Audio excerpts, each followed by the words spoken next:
that may not exactly replicate what the issues were then, but they were moving from local town one-room schoolhouses that my dad went to in Fairfield, and they were moving into more modern, larger scale, bigger building education from that rural education. We are wrestling with a different issue, and we've gone through a boom of population in Vermont, and now we're going through a decline of population in Vermont. And that's not a secret. Those numbers are real across the entire state. We are not alone in this issue. So your school boards have put this group together and commissioned this group to do the work we've been doing over the last year. So I first want to thank all of them for donating all of their time and wrestling with the hard issues.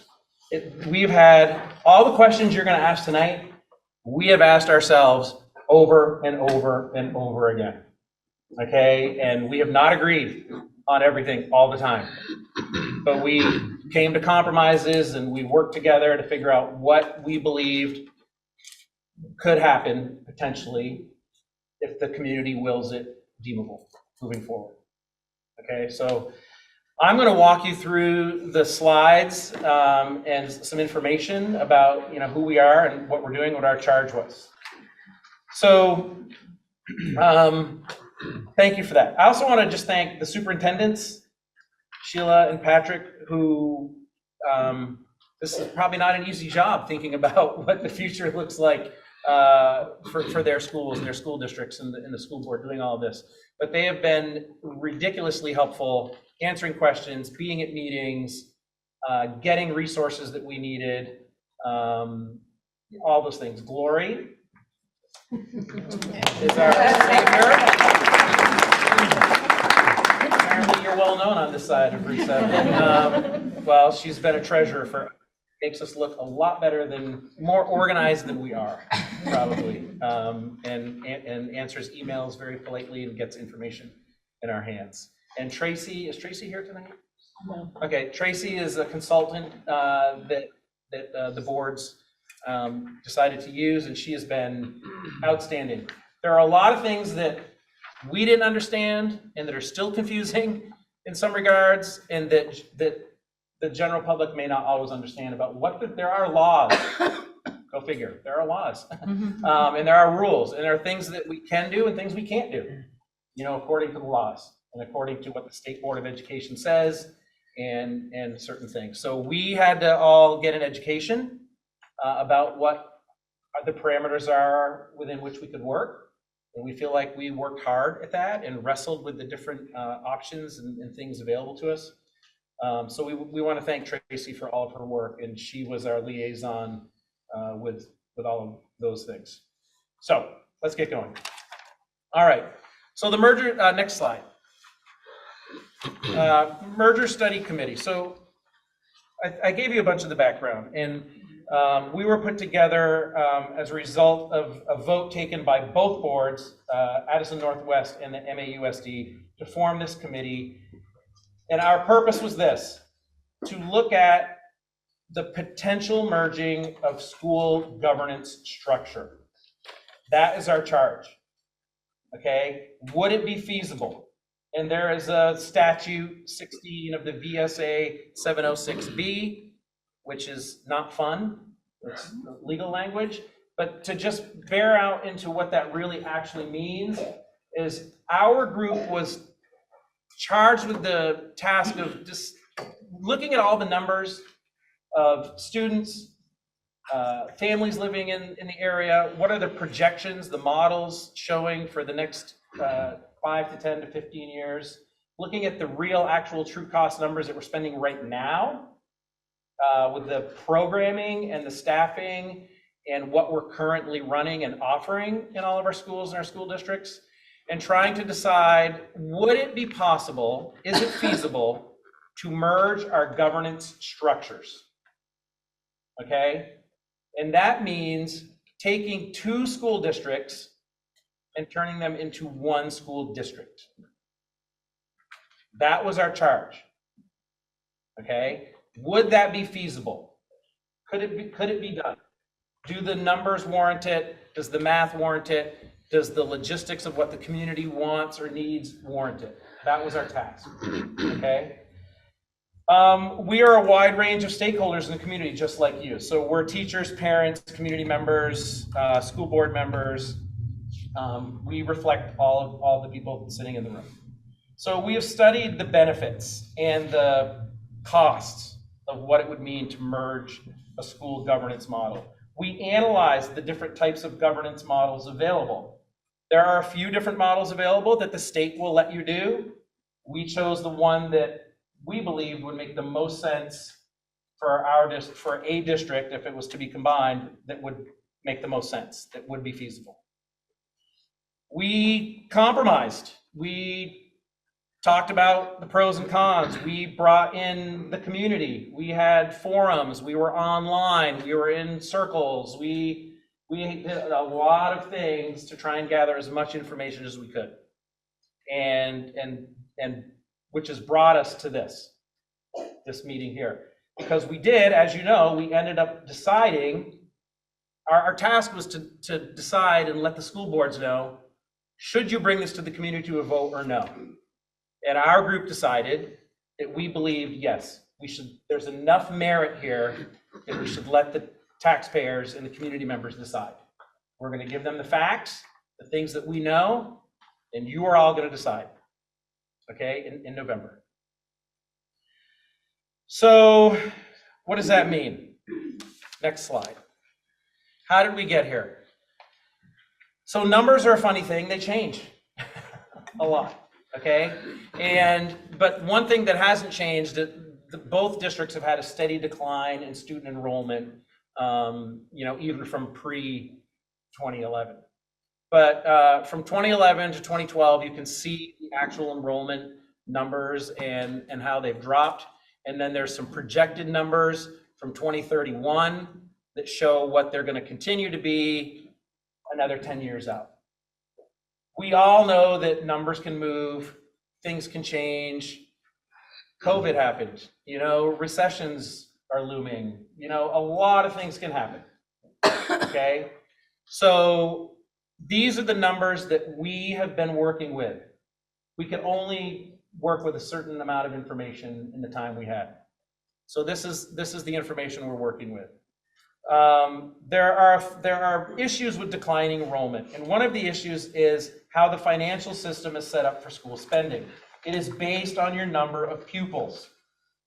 So the number of students you have dictates how much money you have. So the cost of equalized pupil is the figure that directly drives the tax rate. When there is a large increase in the cost per pupil, and you can see the cost per pupil there compared to the state average, both of our districts are already over the state average, okay? That cost per pupil goes up the fewer pupils you have, because a lot of your fixed costs don't go away. The lights, the heat, the bus routes, the teachers, everything, cleaning the buildings, all the administrative, those costs don't change. So when you have less kids, the efficiencies go away and the communities pay more.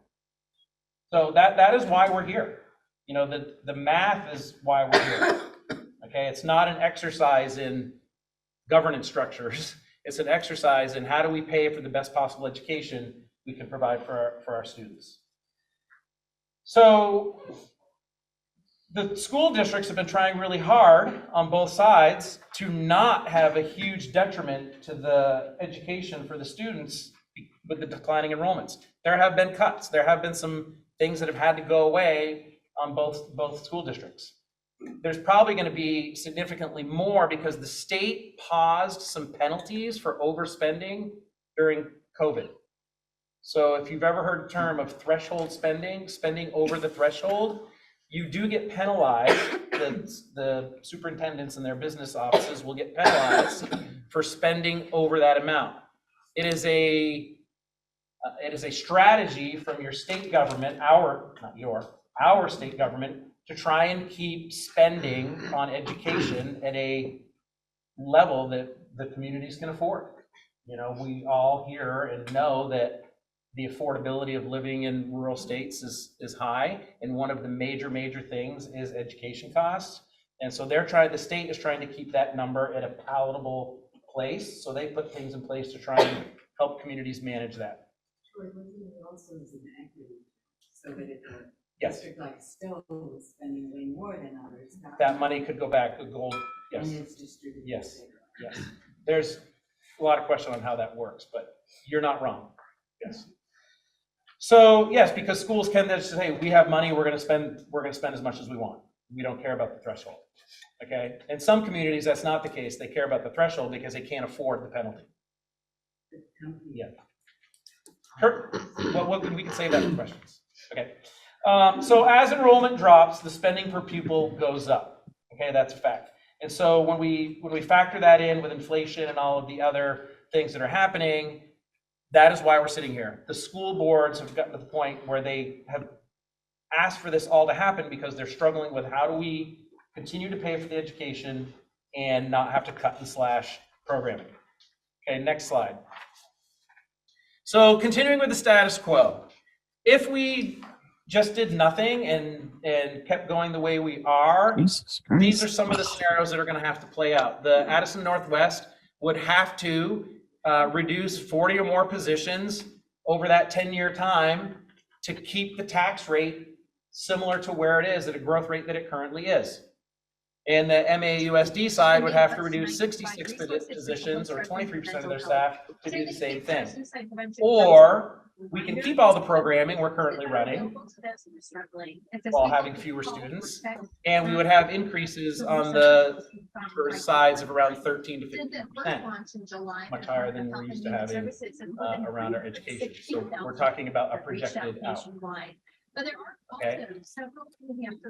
So that is why we're having these discussions, is what do we do with the declining enrollment costs and the tax rate implications as we continue. These projections were developed last fall in 2021, and again, numbers move and wiggle, but we do not expect changes in the pupil weights to help much as the state continues to revise some of their funding. We're not going to be a district that sees benefits from that the way some other districts might see that change. Okay, collaborations. Next slide. So what are we already doing to address declining enrollment? The Addison Northwest District has reconfigured some elementary schools. They have closed one school. They've reduced 32 positions through attrition. And so people understand the word attrition, that means when someone retires, they don't get replaced. So you've cut staffing, but not by having someone lose their job. So someone retired and you don't replace them. That's what attrition is. A reduction in force is you get handed something that says you're not going to be returning next year because the budget can't keep your job. And it goes to the least senior teacher in whatever the program is where they're making cuts. So ANWSD has reduced 32 positions through attrition. And you can see that Mount Abe has reduced 29 positions through attrition. Mount Abe board has had to do some discussions and the board asked for some proposals on how they could handle some declining enrollment. So there were some proposals that none of those have happened, but there's just been some talk and some questions. And then they commissioned a K-12 report to look at the whole issue and what are some things that we could be doing as a community. There are some collaborations already happening between the two districts beyond the ones that you just see on the sports fields. We're collaborating already with a lot of athletics to provide opportunities for students to be able to co-curriculars. We have a combined food service cooperative where the two districts share a food service director and share that cost. And as I said, the combined athletics programming, both districts hired a NASDAQ study to work and project our population, the projections for that. And this group in front of you, we are a collaborative effort to try and help figure out how to solve and move forward with some of these issues. Okay. What a merge would do, if you're living in two separate districts, there's only so many things you can do collaboratively. In a merge, and one of the things that we looked at was what would a merge offer us that we currently can't do? And what a merge offers is many, many, many more things in that middle column. Okay, because it takes away a lot of legal barriers and contractual barriers and puts it all under one administrative house so that you can collaborate and do things much more seamlessly under one administration. So there could be efficiencies in central office and planning and purchasing power and collaborative opportunities at the middle and high school levels that currently cannot be realized. Okay. So next slide. So what did we do? We gathered as much information as we possibly could. We engaged the community, we had forums, we met with state representatives in the State House, we had a consultant, we created, largely the bulk of our work was to create articles of agreement and to write a report that stated whether or not we believe a merger is a feasible solution to pursue or not. Okay, so we examined governance models allowed by the state. We reflected on past mergers that happened during Act 46. We met with school officials and transportation consultants, examined financial and enrollment data. We made a lot of compromises and discussed a lot of issues as we built the Articles of Agreement. The Articles of Agreement is ultimately what you will be voting for. So I want to make sure that people are clear that on November 8th, what you are voting on is, will you combine the Northwest District governance model and the Mount Abraham Union District governance model into one governance unit? So there'll be one central office, one school board that will be operating all of the schools. So much like you have now, there's a union school district that operates your 5 schools. We'll be doing that just at a larger scale. You are not voting to combine any schools. That is not what is being voted on. Okay? And there's some confusion on that. Some people believe that if they go and vote, they just voted to combine schools. That is not what you're voting on. The future school board and the governance may decide in 6 or 7 or 8 years, depending on what our population does and what our finances are and what the will of the community is, that might be a path that they explore. But that is not what you're voting on. Okay, you are voting on, should we have a governance model that allows more collaborative opportunities and possibilities and cost savings and the ability to, in the future, potentially explore options, which could look like a whole host of things. That will be up to the board and the community to decide in the future.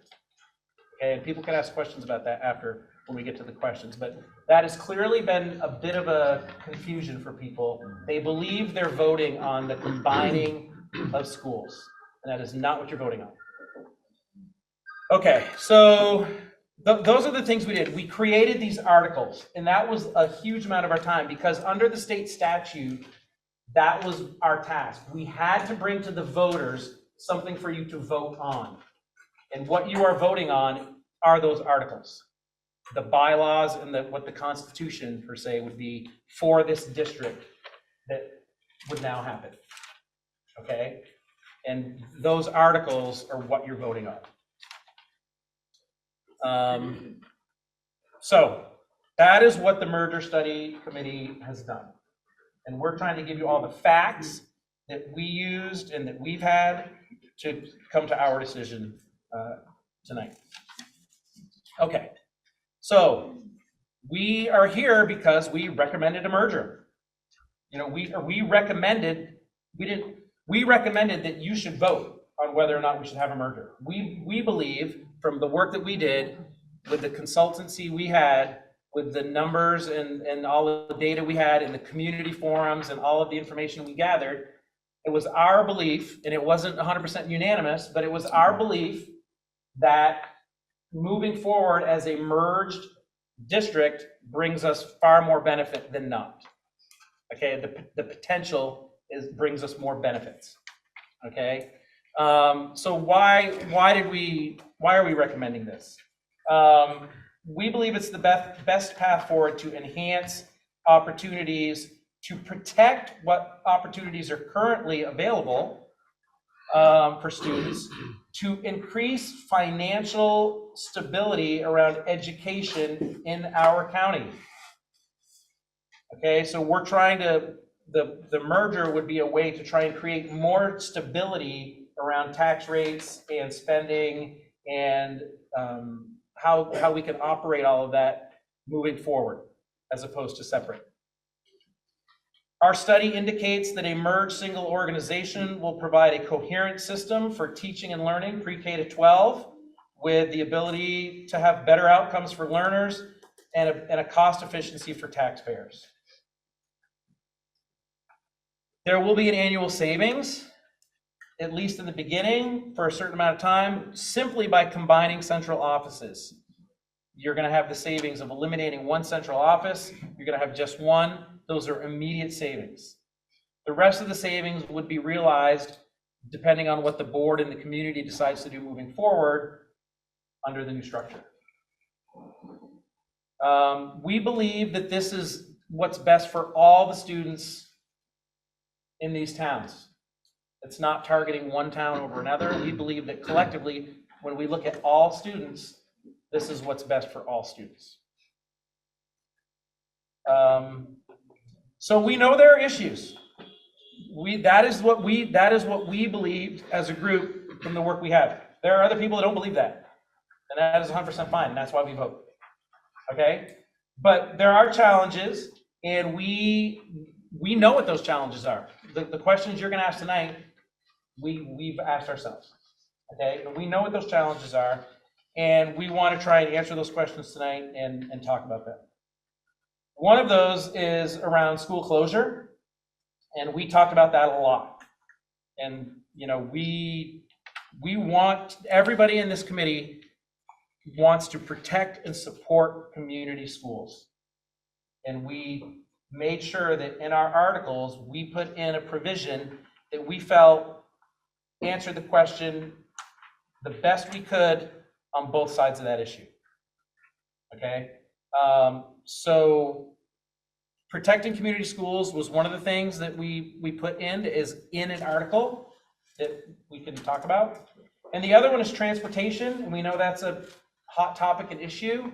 That's not in the articles, that's not an article thing, that's an administrative thing. But we feel like we got answers through the studies. We didn't get the answers we wanted in an initial study, so we asked for a second. We asked them to rework the numbers and give it, we needed something better. You know, if we were going to feel comfortable moving forward, we wanted to see something better. So we'll talk about that when we get to that slide as well. Okay, next slide. Oh, protecting, sorry. Yes, protecting elementary schools. So,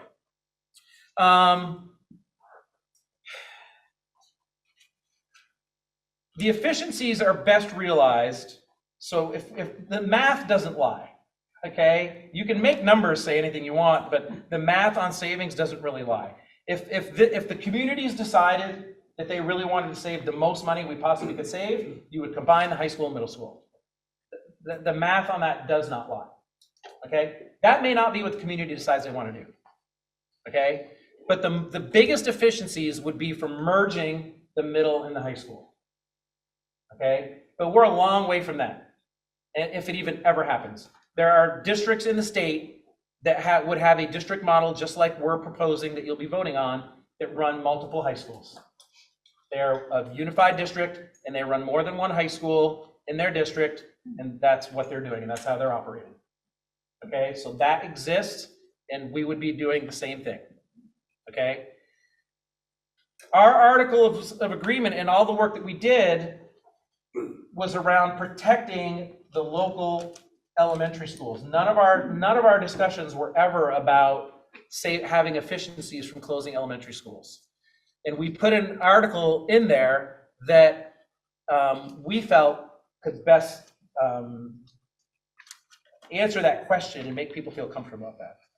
So the articles of agreement provide for protections, and what they say is that at any time during the first 4 years of this new district, if the community decide that's what we're going to do, elementary schools will stay the way they are unless the town itself, that sends the kids to that school, decides they no longer want to run that school for whatever reasons that might be.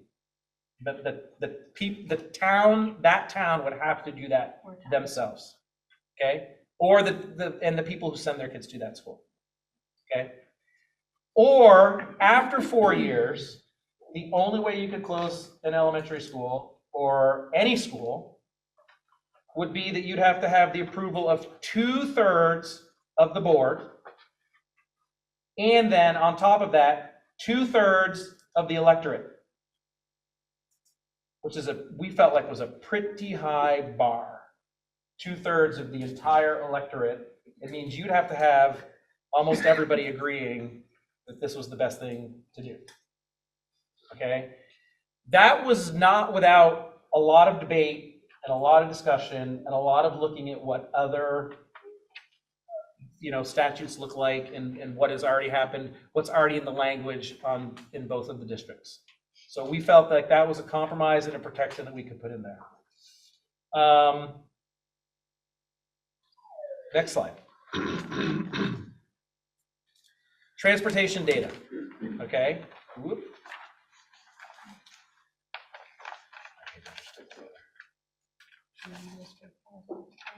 Wait, did I lose the page? We added this one. Oh, we added. Oh, okay. Let me see if I have. Do I have a sheet on that, Sarah? No. Oh, okay. So transportation data. I'll come over here so I can see it better. We're going road now. The transportation study, as I mentioned before,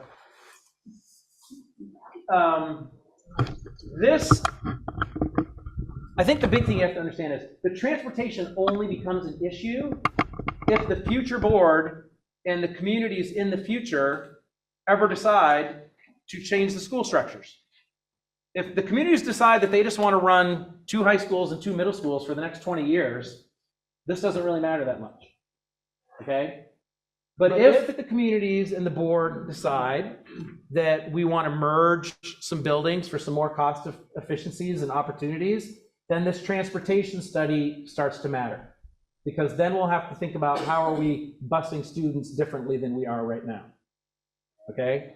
So you're not voting on a new transportation structure for next year. That is not happening, okay? This would be but we had to examine this because in order for us to feel good about bringing this to the community, we wanted to know what would this look like if the communities decided they did want to merge the schools eventually. So this is the information we have.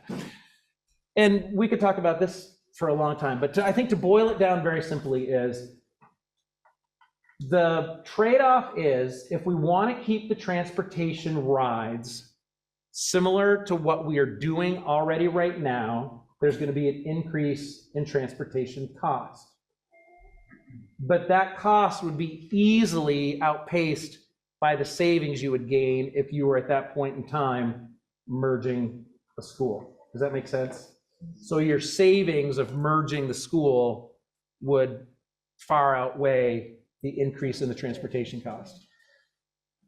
We were not super happy collectively, and we got feedback from the community about the numbers we got from our first transportation study because we felt like some of the rides on the routes were going to be too long. And we asked him to come back with another proposal, and he did, and that showed that we could keep the longest rides around 60 minutes, which is what people have right now, the longest rides in each district. is around that same time. But it would mean adding more buses, and that's why you'd have an increased cost. But another thing that does, if we increase the number of buses, is we could decouple the transportation from the elementary schools and the high school, middle schools. And so for people that don't understand what that means, decoupling the busing means that the third grader's not riding a bus with a 11th grader. So that you're running a bus for elementary school kids, and they get brought to their elementary schools, and you're running a bus for middle and high schoolers, and they get brought to where the older kids go. Okay? There is opinions about that that people have. Okay? And that's people's opinions. Some people feel very strongly that they would love their third grader not riding with juniors and seniors. And some people feel like maybe they want their younger kids riding with older siblings or something. But again, those are opinions, not facts. What the facts are is that we can provide the same transportation for a little bit more money and keep similar ride times. The other fact is, if we do the decoupled busing, students in the high schools will not go to school 40 minutes less per day than the elementary school kids. And I think that number is less on the Virgin side.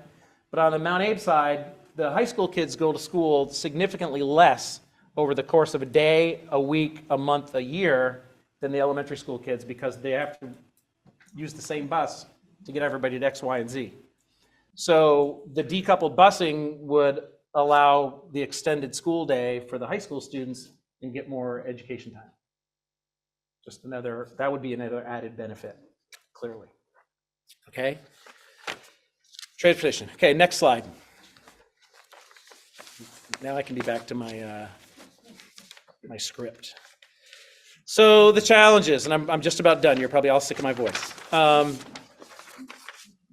Listen, we know the challenges. We've been challenged. We're challenged, and the challenges are that we all, I think, have to accept that there are some financial realities,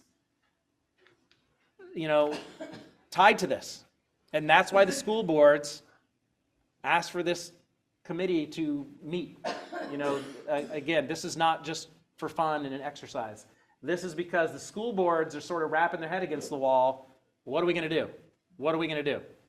We got to figure something out. Okay? So the financial realities are here, and we're trying to get out in front of it. Your school boards are trying to get out in front of it instead of letting it pull you from behind and then have to just react. So this is sort of some proactive forward thinking about how can we get out in front of this a little bit.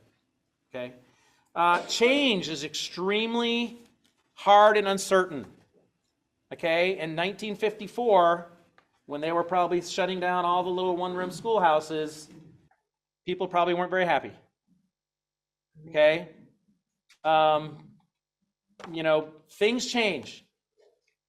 And the future is uncertain. We don't know what we don't know.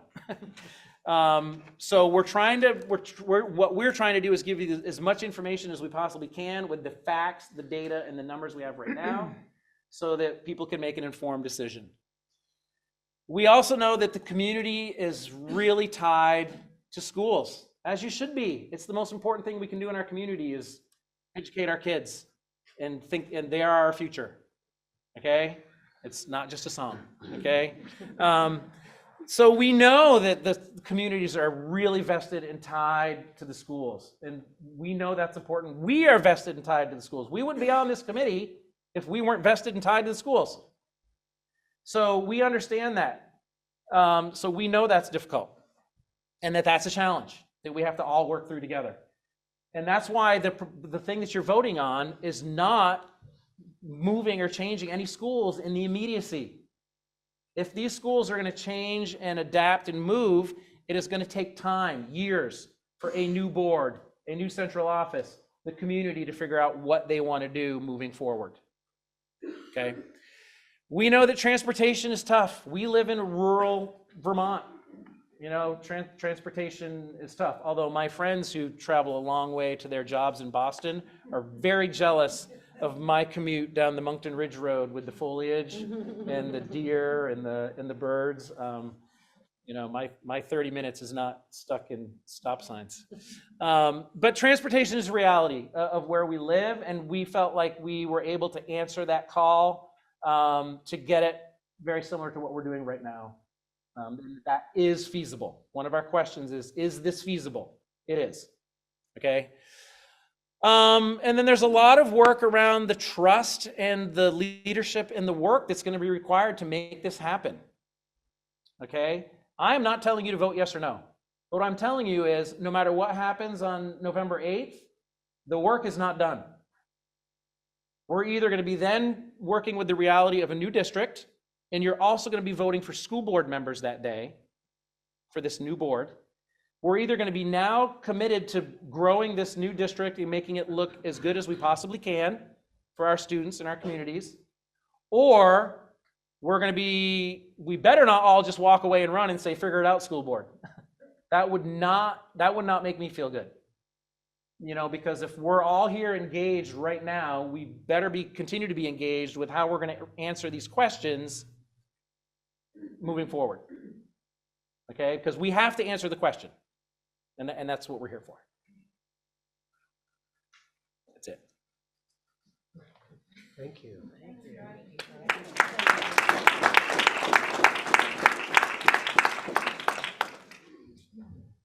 Thanks, Troy.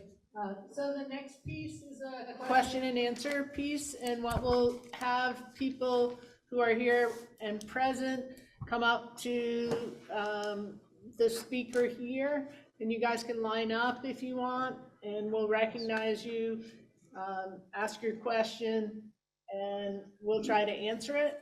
And then we'll also recognize people on Zoom so that they can ask their questions and get them answered as well. Dave Taldock is moderating for us, so I'm going to turn it over to him to help with that piece. Thanks. You're probably wondering, who is that guy? What is he doing there? So my name's Dave Tatlock. I'm a community member from Ferrisburg. I've been asked to moderate the Q&A session, and I am not on the committee. I don't have any answers to any of your questions, but these folks do, and I'm here to direct traffic. The goal is really to allow everybody that has a question to be able to ask the question. If you have a comment or a statement, there's a public comment period at the end after the Q&A. I want to make sure that people that are on Zoom get an equal opportunity to ask questions. So we're going to be going back and forth. Folks on Zoom, most of you probably know there's a little button at the bottom that says reactions that you can press and press raise hand, and then your hand is up. And we'll get questions from both the floor and from Zoom. And so the floor is now open. Who would like to ask? Tim, would like to ask the first question? I guess we want people to limit to 3 minutes on your question, and we'll try to keep the responses direct and brief. Go. Okay. Thank you. My name is Tim Buskey. I am a resident of Madison. Before I ask a question, would you do us a favor? You talked a lot about our vote on November 8th. None of us, or very few of us, have seen what we're going to be voting on. Is there a picture of a ballot we could put up so that we know the wording that we're going to be voting on and who's running for that new school board? Those seem to be the most important thing before we get going. Is there a way to put it up? It wasn't mailed to us. We are required to go to our town clerk's office, I think, to find out what's there, or wait till November 8th to read what's there. But it'd be very interesting to see ahead of time. So we don't have a copy of the ballot. You can get those from your town clerks. Tim, you make a great point in that these ballots weren't mailed to people. So you need to either go to your town clerks and request an absentee ballot to vote on the merger, or go and vote on election day. What you're voting on are the articles, and you can access copies of the articles on both websites for Addison Northwest and Money Union School District. And I believe there's also some copies up here on the table. I don't know if they've all been taken. Will they be on the ballot? Yeah. The Yes. articles will be on the ballot. No, All of the articles are on the ballot. all. The articles, so, Can you show the warning? The warning is posted on that Yeah. page, right there. Is that Sheila? Sheila, yeah, oh, you got it up there. On the website, if you go to the website and go to the merger info page, you can see the copies of the warnings, West or Mount Abe, and you can see the articles, which are many, many pages. So. Okay, I don't necessarily need to see the articles, I got a copy here. Yeah. What I need to see is what's on the ballot. So when I check, would I check yes, no, or maybe, or what, what happens when I walk into the town clerk's office and look down at my ballot? How confused will I be? Ed, how did you get one? I just voted this morning. Ballot is one yes, no, and you approve or not approve the whole slate of, all the articles. And the articles were listed. All of them are there. And you're in which district? I'm in Haven and Madison. Addison district or the? Okay, Mount Abe. Ballot is- appreciate Some of that. them are not, right? But there's also, Then they're all there's a- included. There's a separate piece of paper for the school board to vote on. Okay. I'm still confused, but I'm hopeful that there'll be something cleared up between now and November 8th. May I ask a question now? I thought that was your question. No, that was I was hoping that we would all see this before we started discussing. But my question is, you stated that very kindly and clearly that you studied everything possible in looking at this possible merger. Did you look at any statewide or local info or studies regarding the effect of Act 46? Were there any statewide studies that indicated that there was a savings somewhere in the state or maybe in this district? And could you refer that study to us so that we can see it? That's my question.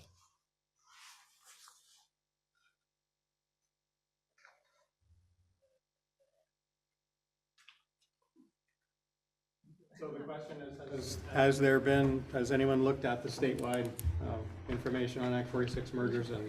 We did. Sure. Do I take the microphone?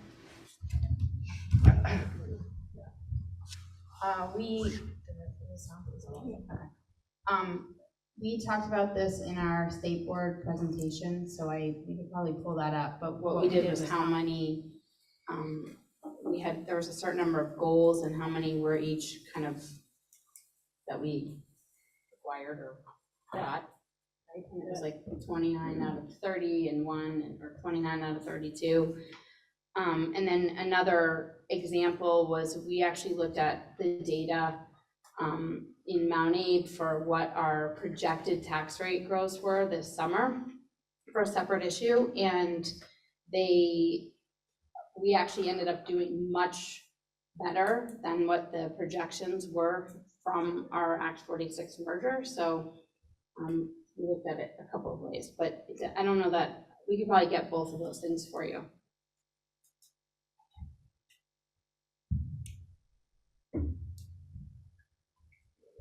Thanks. I see Kitty Oxholm has her hand up on Zoom. Kitty, you want to go ahead with your question?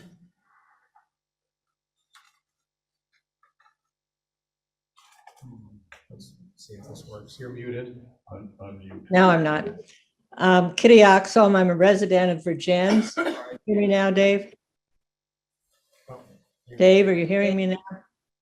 No. Yep, go ahead, Kitty, we can hear you.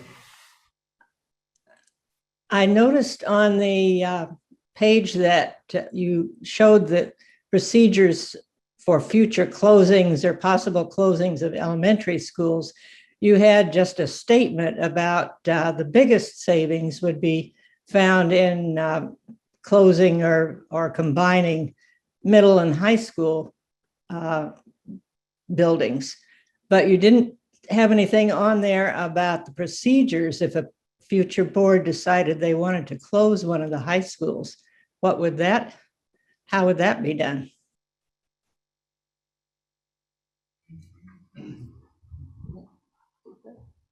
It's the same What? procedure. It's this, it's the same procedure for an elementary school as it is the high schools. Well, no, because you're not closing high school.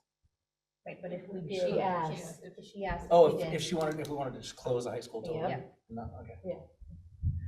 Just to clarify, you're asking if we were to just have no high school in the district to make that decision? Or are you talking about merging high schools to have high school in one location and middle Well, school in another? I'm talking about the possibility in the future, if a school board decided that in order to make greater savings, they should close Mount Abe or they should close Virgins and combine them.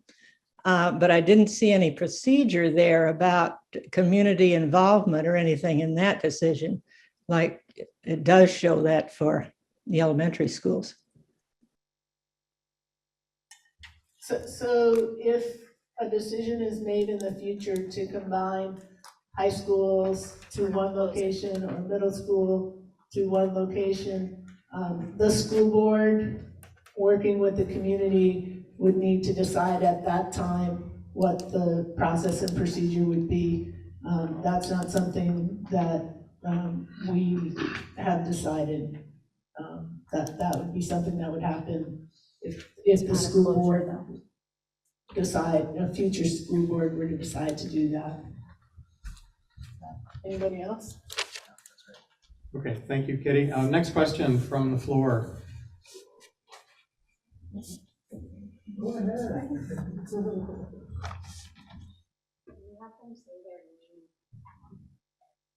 Hi, Sue Reed St. John from Virgins.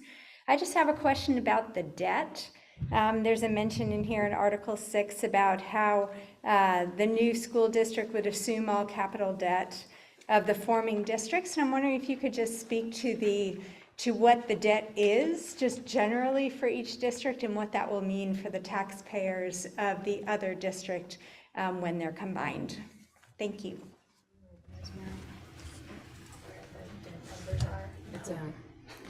But I can speak to it, yeah.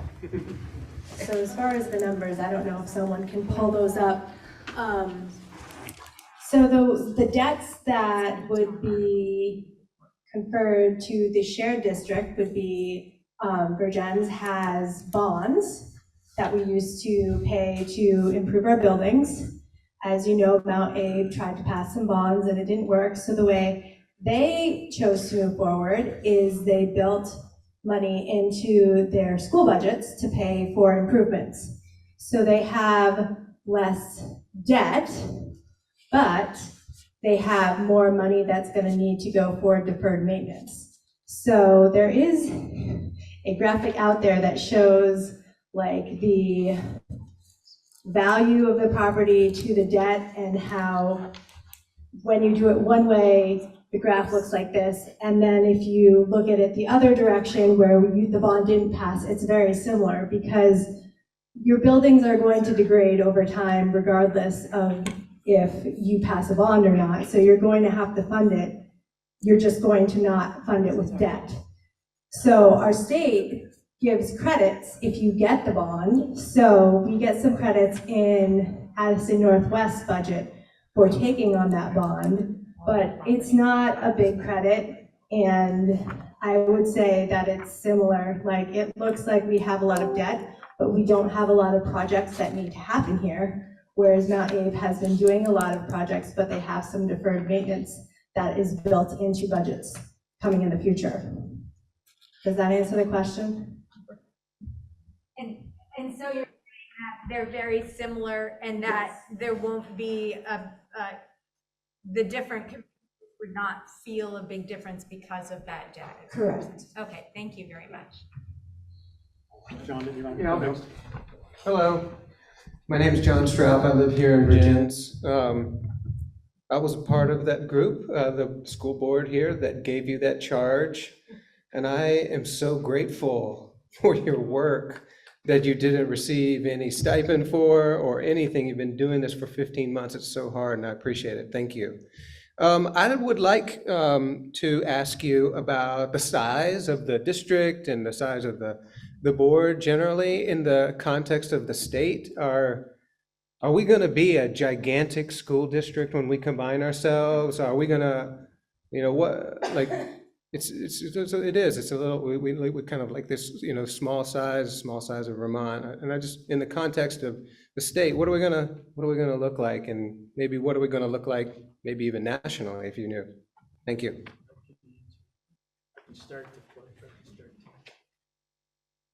That's a good question, John. The two districts today, Mount Abe has a high school and 4 elementary schools. Wasn't too long ago, we had 5 elementary schools. Virgins has a high school, junior high, both junior high, and 2 elementary schools. So combining buildings, you would end up with 2 high schools, or depending on what sort of vision happens with those 2 buildings, it could be changed as we've discussed, and 6 elementary schools, which is 1 more than Mount Abe had a year ago. The other thing to think about is the district the population going to these schools, particularly the middle and high school combined, would be about the size of Mount Abraham alone in 2005. So the impetus is to get a student population back, particularly in the middle and high schools, where classes can be efficiently organized and programming can be continued or arranged on an ongoing basis based on full classes as opposed to half classes, where quite often today, at least in Mount Abe, and I think Virgins is similar, classes are offered on an alternating schedule, which makes it very difficult for students to plan 4 years when they have 2 chances in that 4 years to take a particular class. It also needs to be remembered that in order to do that, any population studies that we've experienced locally, New England, nationally, all deal with a declining enrollment, so that there is not a risk that we're going to have buildings bulging in a matter of years because of pandemic people fleeing from the pandemic or global warming or what have you. The housing market in this area is saturated, and housing starts, or housing constructions, if you will, are lagging way behind the demand in this area. So the projections that we've been looking at seem very real and at least accurate as far as you can make projections. And our thoughts were primarily along the middle and high school levels to get the student populations back to a level where they can be supported in what we were accustomed to 10, 15 years ago. And yeah, and what I heard in the question was you were asking about relative to other state as well. I don't know if there was information on that. Sure, I'm Sarah LaPerla from New Haven. I work at a neighboring school district. It would be, even if we combined our high schools together, it would still be less than half the size of that high school. The opportunities that are available to students at a much larger high school are frankly not equitable to what students are getting here. I want to go back to Zoom. Maggie Carrera, you have a hand up? Yes, hi. I wanted to ask specifically about Article 5D with the curriculum. So I noticed that it's indicated that at least for the first year that the school board is going to be using the standardized curricula, educational programs, student services, etc., that the districts had prior to merging. But I was wondering, under a merged governance structure, will the public have any comment or input regarding those systems and structures that are in place? So for example, like I know that the proficiency-based graduation requirements and the subsequent graduation proficiencies at the high school level and critical proficiencies at the middle school and elementary school levels are very tied to, the community engagement and what, the community sees as important. But I also, just someone from Virgins, I don't want to lose the Latin honors. I don't want to lose the opportunity for students to challenge courses, or, what's going to happen with the green and gold, scholarship. How are those systems going to be protected? And will we as voters get any say in what that looks like in the future? I can answer that. I think you're going to get the exact same input you have right now. If the schools don't merge, you're going to be running the exact same. You'll have a green and gold scholarship in one high school, and they'll have another one in the other high school. If you have one high school, there's one green and gold scholarship. As Sarah was alluding to, the larger schools gets one. But all the things that you were speaking to, those have been created and developed through I'm assuming through your staff, your teachers, and your curriculum directors in your school district, and a new school district, if the schools were ever combined, would go through the same process. So you'd have the exact same amount of input as you've had in the past, again. Unless you were the curriculum coordinator for your district, you'd have a lot more input than a parent. Additionally, I believe that to keep so there wasn't a very fast reactive switch in curriculum after a merger, and that it maintains the current curriculum until that has been thought through properly. Next question from the.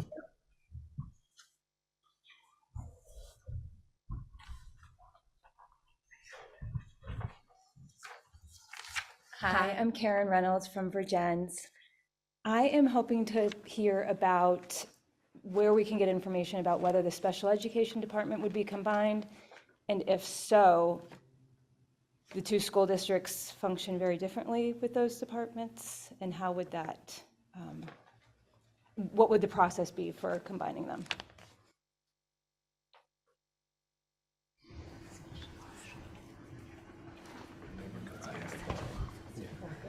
It's under central office, yeah. So special ed generally falls under the Keith Morrill Virgins. So special ed generally falls under the umbrella of central office, which coordinates those services. In a merged district in which buildings had not been combined, I assume it would be a similar to the curriculum rollout, where it would be a process of moving it under the central office, and then changes that would occur as a result of that leadership moving forward. Does that answer your question? I mean, it's a big deal. Yeah. And so that's the one that I think about the most, I think. When I think about cost for children, if students can remain within their public school setting with robust supports, I think Virgins has a really strong system in place for behavioral needs and special education needs. And so I just was wondering what the vision is regarding that if there was a merger. These are legally mandated services. They will be provided for all students in a district, and special ed services are responsive to the student population. So between different schools, I would assume it's been structured to meet those students' needs. But it'd be no different in any other school district that currently operates in the state, and I assume it would be no different moving forward within the district.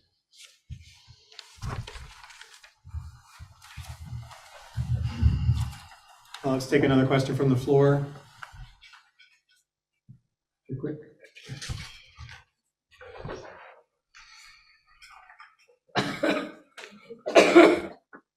Hi, I'm John Kidda, here in Virgins. I was wondering if you could speak to your decision-making processes as a group. Like, did you vote on the articles? Did you agree by consensus, modified consensus? And then second question, if anybody kind of had their mind significantly changed as a result of this process, if you could speak to that.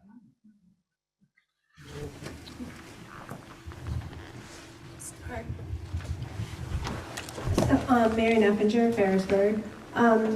So I can't speak for the whole group, but I would say that for every issue,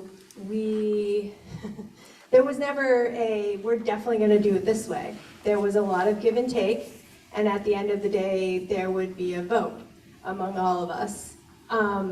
It was, or not, or we might decide not to vote and that we were not ready. That happened a lot. I don't know how many of the votes were unanimous. There's always going to be someone who doesn't think what we landed on is 100% right thing. I didn't vote for, I don't know, I think it was how exactly we were going to structure the school board. That doesn't mean I don't support how it ended. I just thought it was too complicated. But there's, but I think at the end of the day, when we came down to whether we were going to present this to the voters, it was not a black and white decision. It's complicated and change is hard. And I would say most of us came in open to the idea that this was a good idea, but really we came here because we wanted to make sure we didn't leave any stone unturned. And it was a big lift, and we wanted to make sure that the best job was done. And yeah, does anyone want to? Yeah.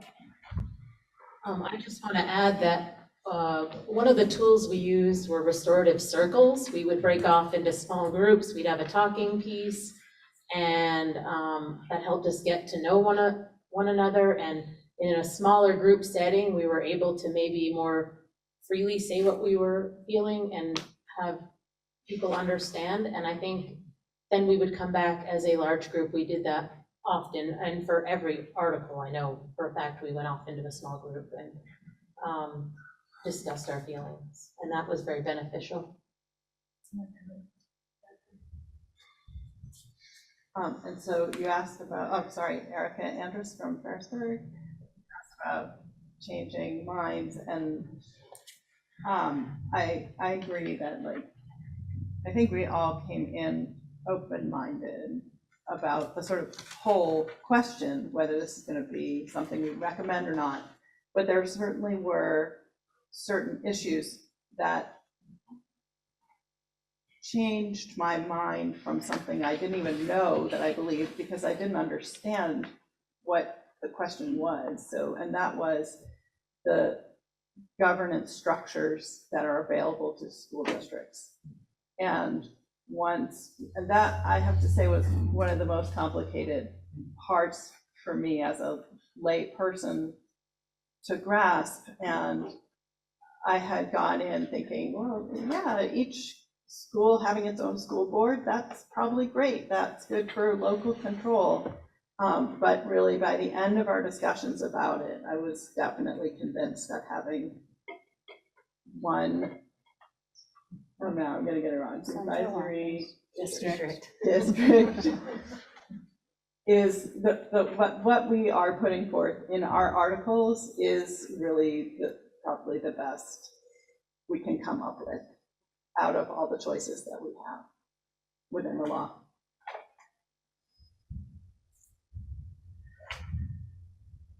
Okay, we're going to go back to Zoom. I'm sorry, one more brief comment. I'm Ed McGuire from New Haven, and when I joined this committee, I was under the same impression that many of you are, that we were going to get to decide which buildings were actually going to be merged.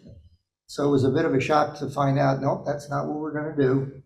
Our charter was very specific and narrow, and we wound up spending all of our time building the articles, the roadmap for a future board that you'll also get to vote on. And once I wrapped my head around that, okay, this is important work. It's on the way to where we needed to go. And for me, and I think for most of us, the real test of each question that came up was, is this good for kids or not? I taught at Mount Abe for 20 years, and I built the master schedule for 10 years. And I know what a singleton class does to a schedule. And we have an awful lot of them in smaller schools and fewer of them when the population is bigger. All excited Those are about really- that. So the question was, I think it was a across the board question about perspectives and what we came in thinking and what we struggled with. And along with Mary, I came in pretty optimistic and thinking that this was desirable. But there was a number of things along the way that I struggled with. The whole issue around elementary school closure or preservation, whichever way you want to look at that. I was at a point where I would go between meetings flip-flopping back and forth as to what would be the preferred methodology. I drafted up a document that kind of outlaid a certain strategy, and in the end came up with what we put in the articles, which I was certainly accepting. The other thing that I struggled with was the board makeup. There was a lot of different board makeups that we looked at. The one I came in assuming I would be pitching for, and I initially did pitch for, is not the one that we chose. And by the end of the conversation, I was solidly behind the board structure that we chose. Great, thank you, everyone. Okay, Mel Holly, you're up. So thank you, David. And first off, I feel like I've got deja vu a little bit in that I sat on the unification committee for the Addison Northwest School District. So I'm feeling the pain.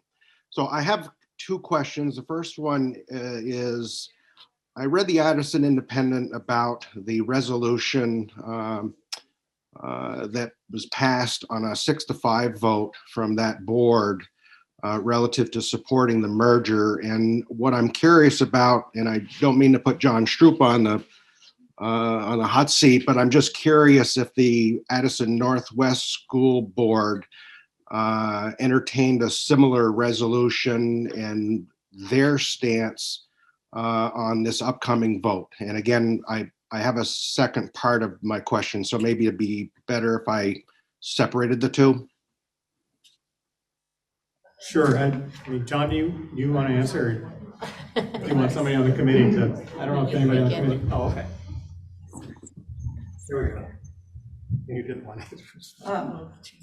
So for context, I am a new member of the Addison Northwest School Board. And this was the meeting that happened on Monday. It was my first meeting that I attended in person. And this did come up. The general, and you can add it if you have a different perspective. This is just my perspective of what happened, but the general perspective of the board seems that it is not the place of the board or of a school board to instruct voters how to vote on an issue concerning the schools. So there was some disagreement about what Mount Abe School Board decided to do. They didn't feel that way, but our school board felt that if the policy around, for example, budgets is not to advocate as a board to vote yes on something, that our school board should approach this issue in the same way. However, we did pass a resolution to encourage everyone to learn as much as you can learn, to come here, which you are all doing, so thank you, and to vote on the 8th for a new school board, as well as whether you want a merger to happen or not. So that's how we addressed that. And thank you for that question. I would just add the resolution also acknowledged the context and the challenges that led to the creation of this committee as well. Yeah. And thanks.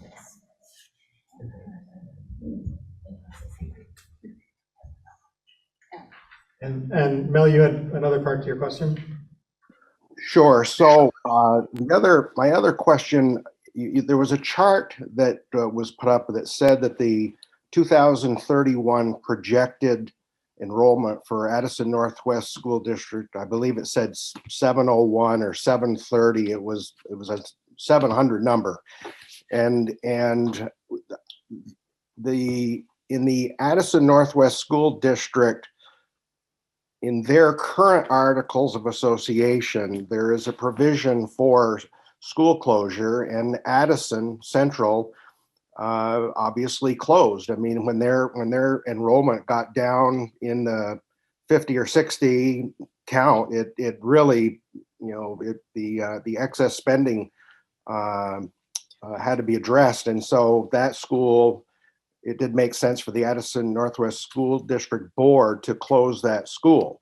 Now, when I see these numbers of 700 for the Addison Northwest School District, to me, it begs the question about, why aren't we looking at closing, at least talking about closing Ferrisburg Central School, and may or may not move sixth graders to the high school. Now, I know this is not the public comment period. My question is why would we make closing elementary schools? The Articles of Association read in such a way that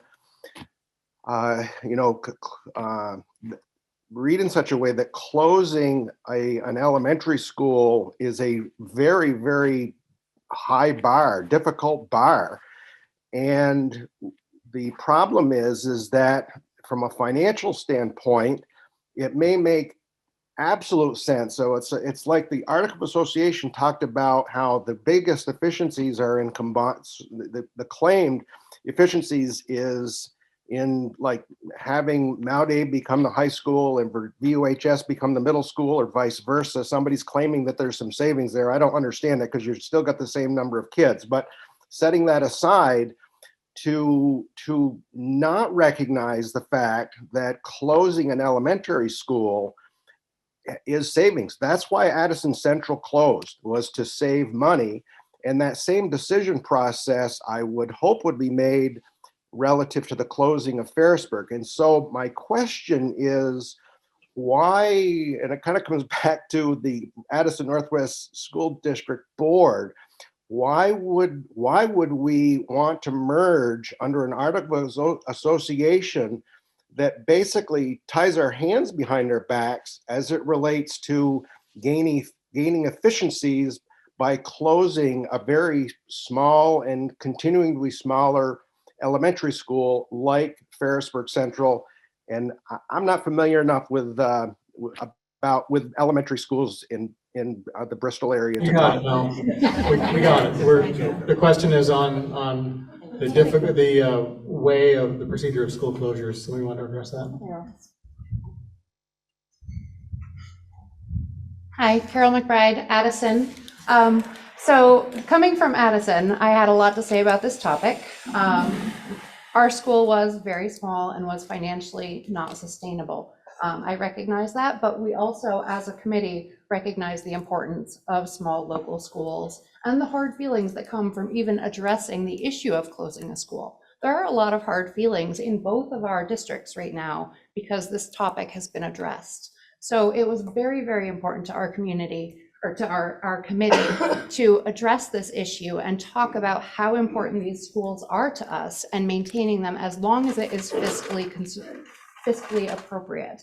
We also wanted to make sure that if it hits a point where it is not fiscally feasible to continue with the school, then it becomes an issue for the board to educate the public about why that school needs to be closed, to an extent that we would reach basically an insurmountable vote. That's a lot of education, and it really rests on the board to teach the community how how that is impacting the entire district. Because once community members see if a school is not financially capable of sustaining itself, and the effect that has on the entire district, then the entire community may come together and say, you know, this is what's right for us. We have to close that school. But the chance of that ever happening is very low. We really, really emphasize the importance of these small schools as the basis of our communities. So I hope I addressed that right. Strictly from a article standpoint, the article that we crafted is a fairly nice compromise between the two districts' current policies. In Mount A district, where a school cannot be closed without an agreeing vote from the towns that contribute to that elementary school. And in the ANWSD, we had a phase-out clause where that was true for the first 4 years, and as currently stands, the board could vote to close an elementary school. So this seemed like a nice way to blend both of those viewpoints to come to a compromise. And again, as Carol mentioned, set a very high bar for school closure.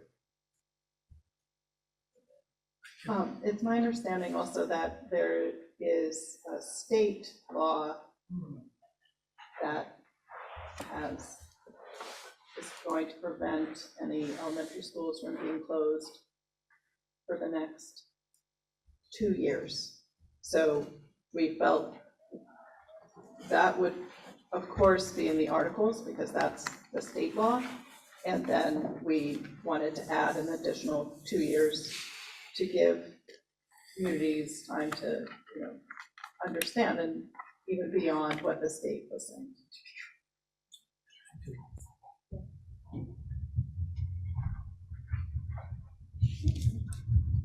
I can embellish a little bit, maybe from another perspective, as Kevin Hansen, Bristol. This was probably the most debated, discussed provision in the whole articles. And Keith didn't mention it, but in the Virgin's Articles of Agreement, it is a simple majority that can close a school. So that the bar is considerably different than on the Mount Abe side. I think it needs to also be kept in mind that we did deliberately set a high bar, and people will think, well, geez, 2 out of 3 people voting for this, that's not a big deal. But if you stop and think about elections, most elections are carried by a simple majority in the 50 to 55% range, if you will. The towns that voted on the question of Starksboro's withdrawal, none of those towns voted either separately or collectively as a supermajority or 2/3 vote. They were all simple majority votes, whether that was a for or the against within that question.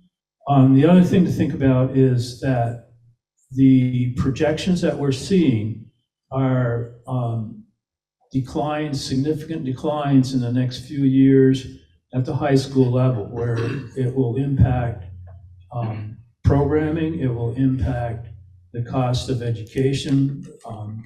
High school students are more heavily weighted than elementary schools, so it'll adversely affect revenue.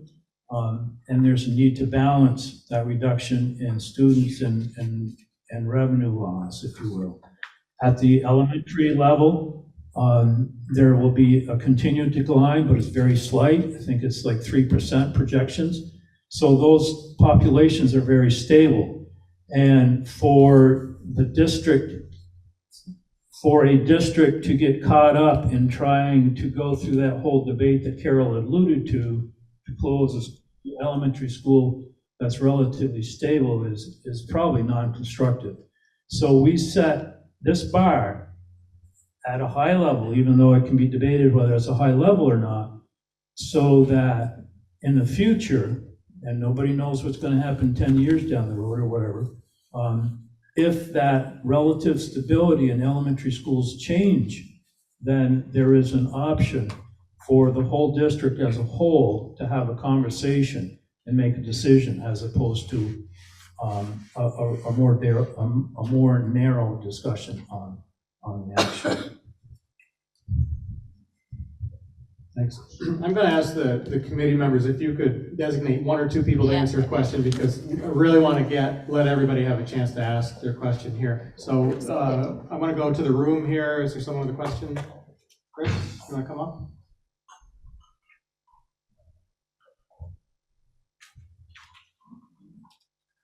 Hi, Chris Cahart. I'm from Ferrisburg. Thank you to the committee for your work and this opportunity to ask questions. Got a lot of math in my question. Anyone that knows me knows that I'm married to a math teacher, so I did the math, checked it, and I checked it again. So here we go. In the merger study committee final report, all of the enrollment and therefore budgetary assumptions are based on a NASDAQ report issued in 2020 and an update in 2021 that predicted a decline in enrollment of 140 students between then and 2031 for ANWSD. That company updated their enrollment prediction in the spring of 22. They updated it for both districts. The difference between the two reports predicted student enrollment in ANWSD by school year 2031 is 186 students and shows student enrollment growth, not decline. 186 students that the merger study committee final report assumes we lose.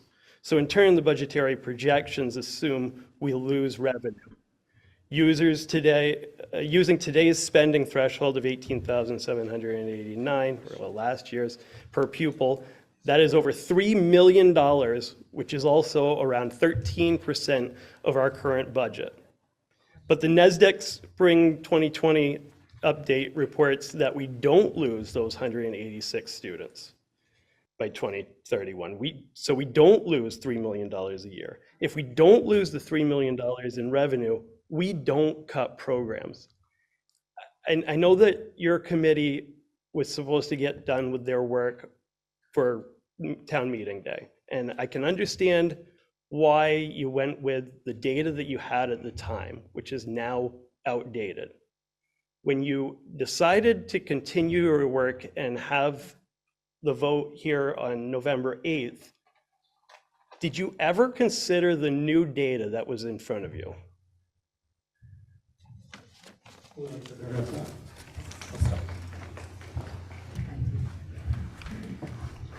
So I think to understand the data, we need to zoom out a bit and look at the whole picture, which starts really in 2006, when I'm speaking specifically about ANWSD numbers here, and maybe someone from MAUSD could speak to those numbers more accurately if we need to add to it. But we had 1,203 students enrolled in our school districts in ANWSD. Even if Chris's, the numbers Chris is referencing, which is a 2.8% growth from today, were to be true, that would still leave us with 864 students, which is still a loss of 30% of our peak student population. So a bump up of 3% from today is still a problem that we have to address. We're here because the numbers that we're at are not significant enough to sustain the programming we would like to see. We have lost positions through attrition over the last few years. I don't have the exact number in front of me, but it's more than 30 positions. 32 according to the slideshow. 32, thank you. And so we have reduced services, we have reduced offerings to students already. So a 3% growth isn't really a gain for us, it's just less of a loss than we currently have. And to say that it's as simple as walking from point A to point B isn't quite accurate either, because as we're moving toward that goal or that date, the road is shifting underneath us. There are a number of factors, and a few of them have been mentioned during this meeting. First, though, that is not enough of an increase in student population to keep pace with the rising costs of maintaining a school, just out of the gate. The student waiting study that was conducted by the state recently and was enacted as law.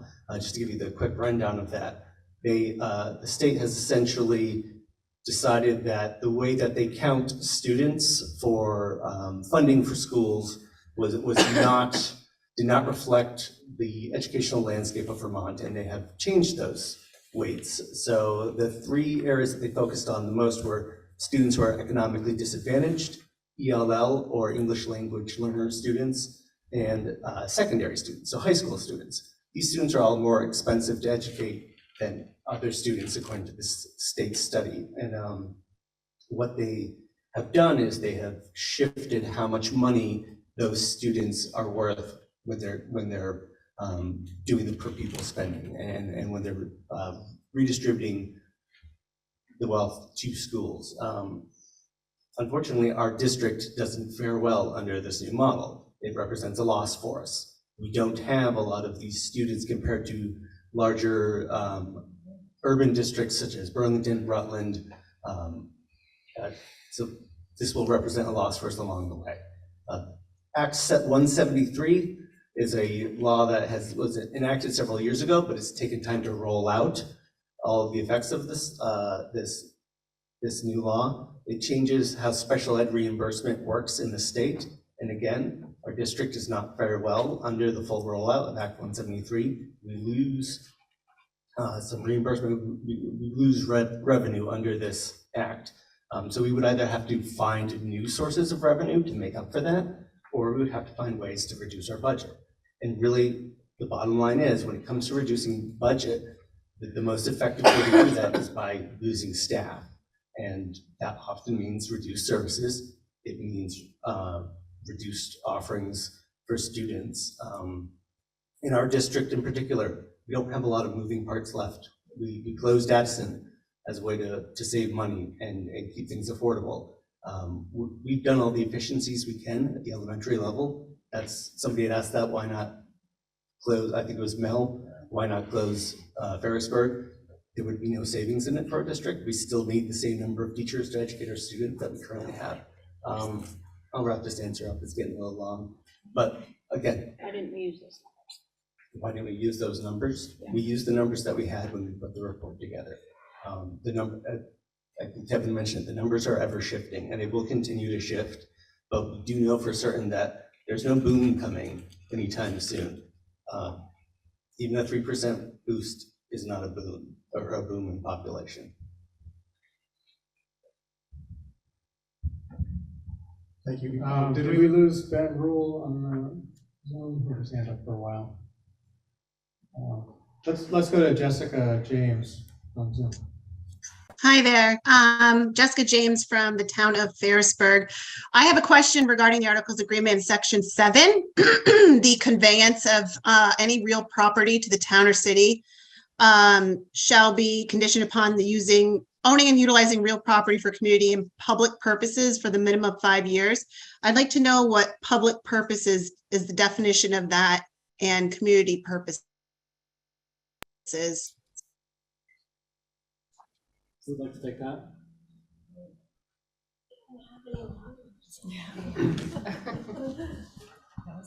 We're thinking. Yeah, it's just, I can take that. Properties.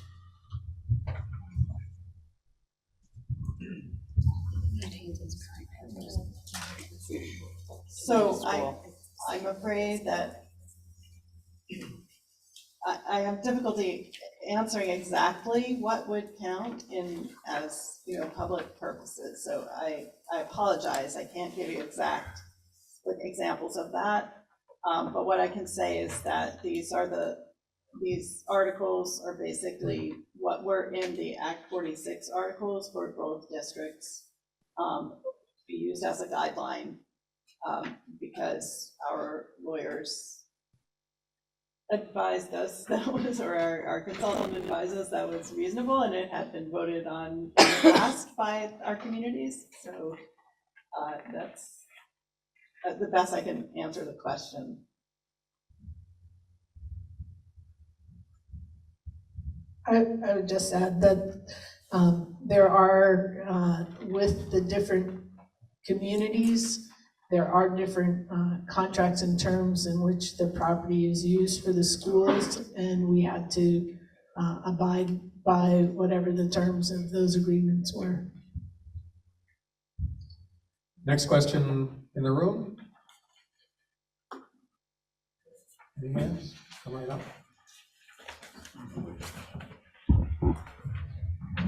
Hi, I'm Marion Hargett, and I'm from Ferrisburg.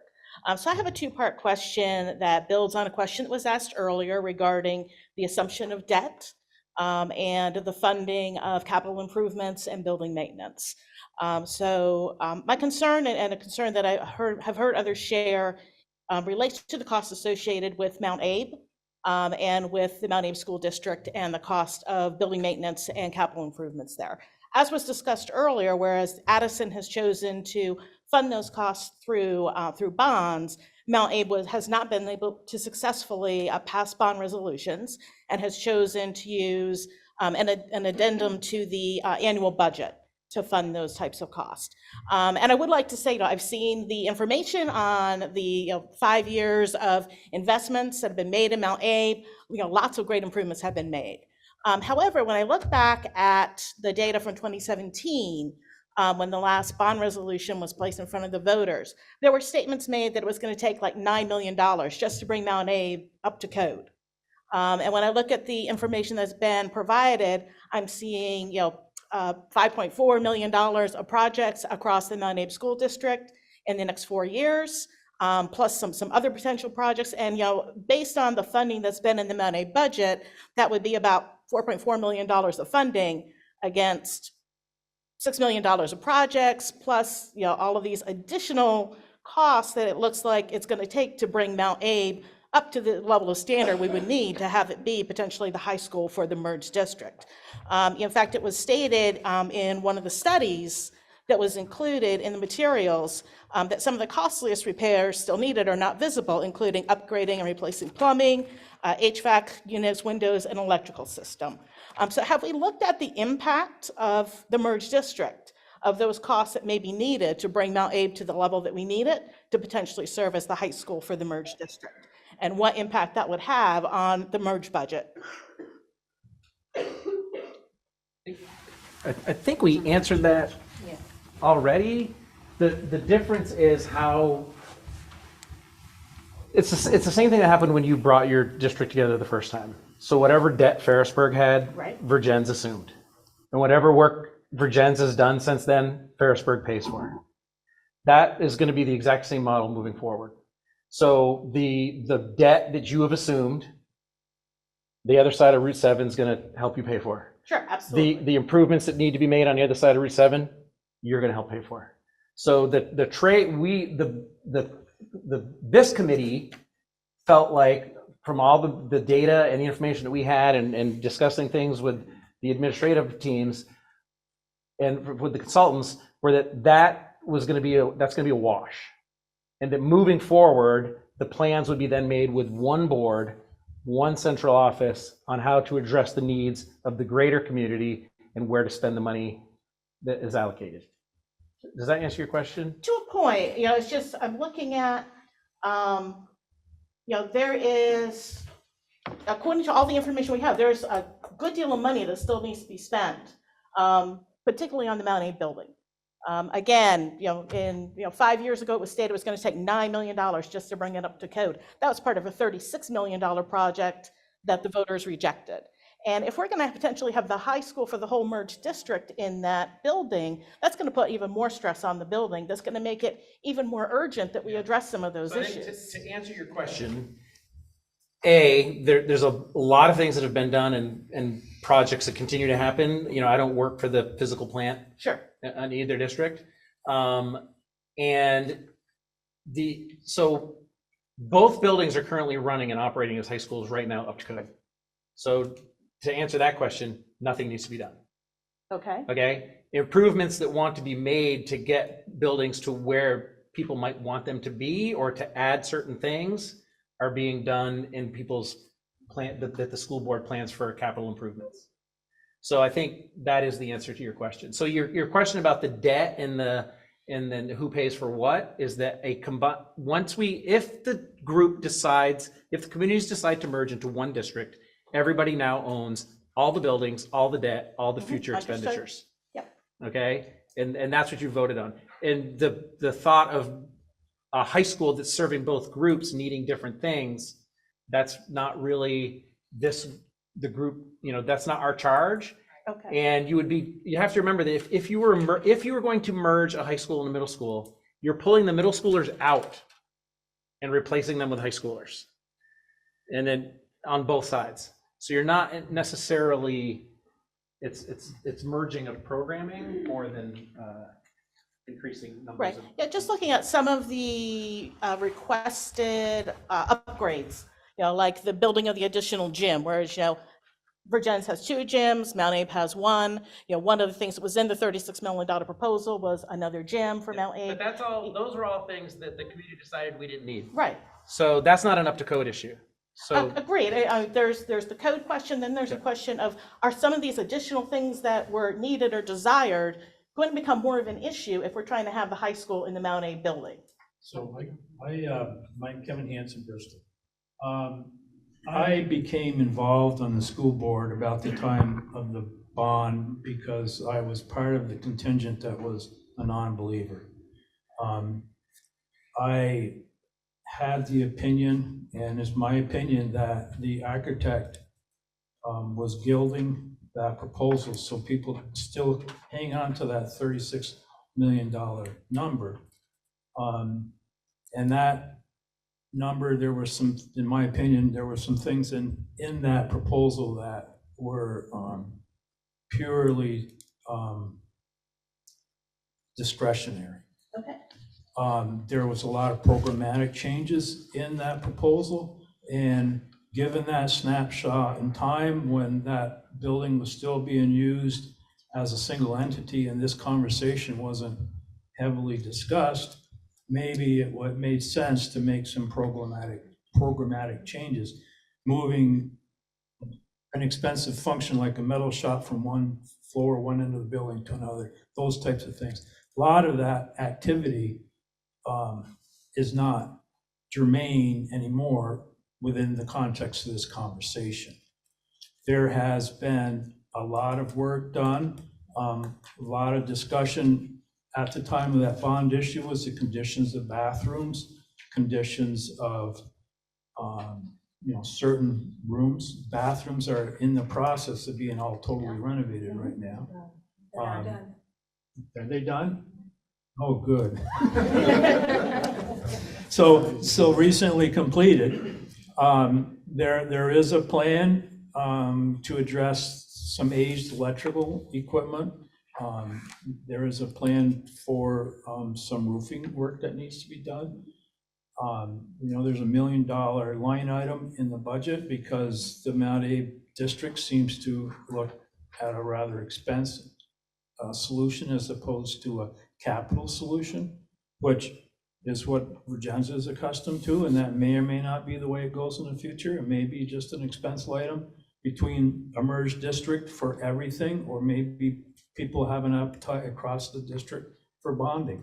But those needs are recognized and they're being covered at Mount Abe through an expense budget and a revisioning of professional services to support what the building needs to have. Can I say something? The answer to your question is no. We did not look at that because that was not our charge. That was not, did we talk about it?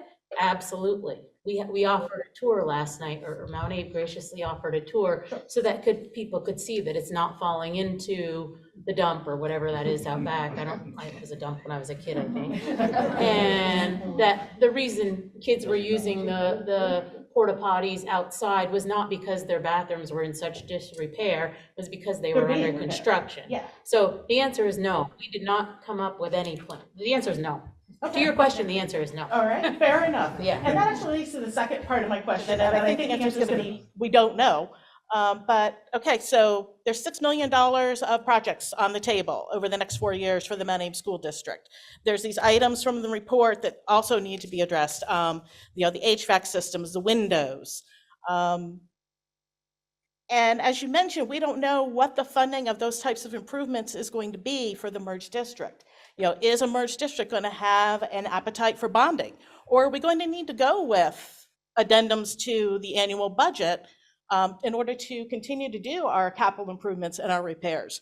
Are we going to get in a situation where, right now it's $1 million a year, 1 million a year roughly, that's being put in the MAUSD budget for these types of expenses? If across the whole district, are we looking at $2 or $3 million to continue to maintain the district if we lose our appetite for bonding for these types of activities? That is not, it would be the decision and the work of the new board with the new administration. That's the answer. Okay, fair enough. Thank you very much. I have one more question. If I can find it, not related to this. Sorry, I can come back. We want to get someone All a right, chance thank you. here. Yeah. Anybody else? I'll take one more in the room, and then we'll go to you, Aaron.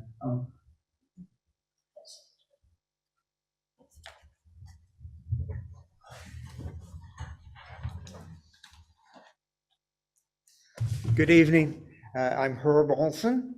I live in Starksville, so over in the MAUSD district.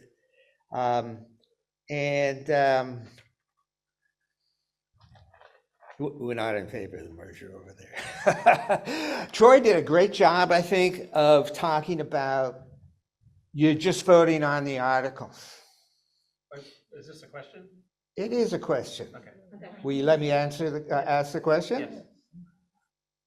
I think that Troy did a great job of trying to frame the discussion around, we're just voting for the articles. We're not voting for merging the high school and the middle school.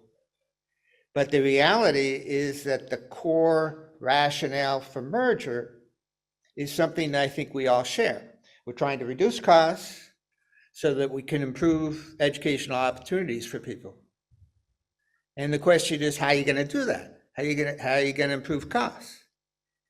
And the Merger Study Committee report, I think, makes pretty clear how you try to save some costs.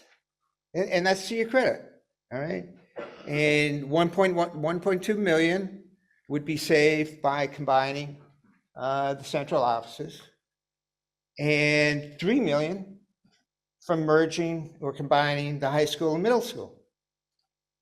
So I think it's important to recognize that, you folks, you're right, Troy, just voting on the articles, but there are consequences to the merger, and I think the plan has been laid out. We've been hearing it in MAUSD for years that that's the plan, to merge the high school and the middle school.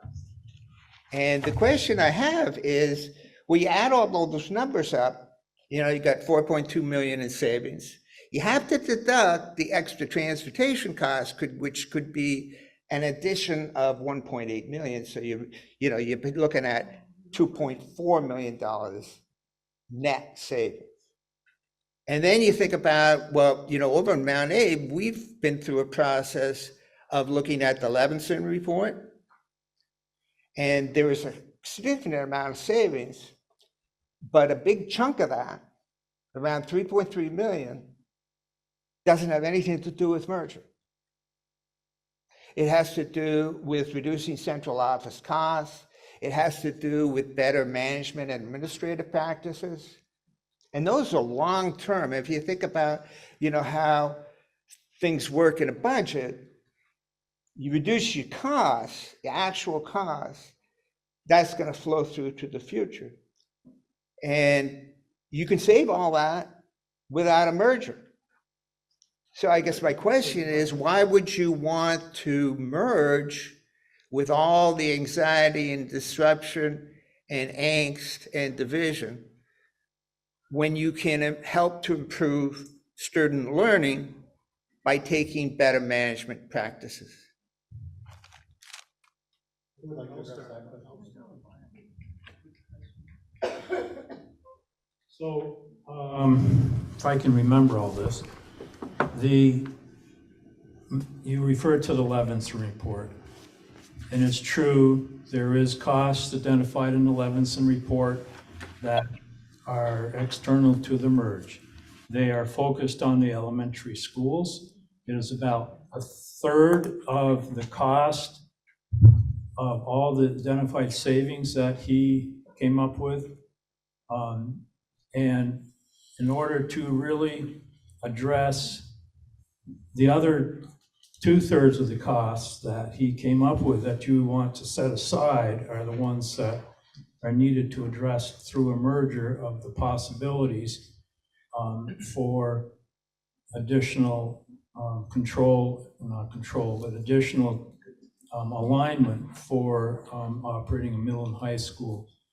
The transportation cost you identified is the most expensive, plus a little bit of money for some reason, of all the options that are in the transportation studies. It's not necessarily the most desirable one, it's just the most expensive one. So that needs to get mashed out, and a future board will do that, and it's not necessarily that, it could very well be half of that. So painting a picture where a merger with all these distractors ends up with no savings is a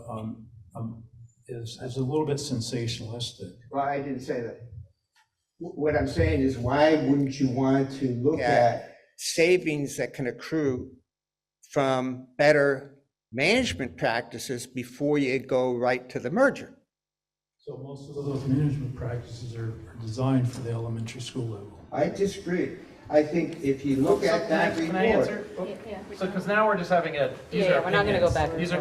But I can answer the question also. Our charge was not to look at administrative practices of either district and figure out where their savings would be.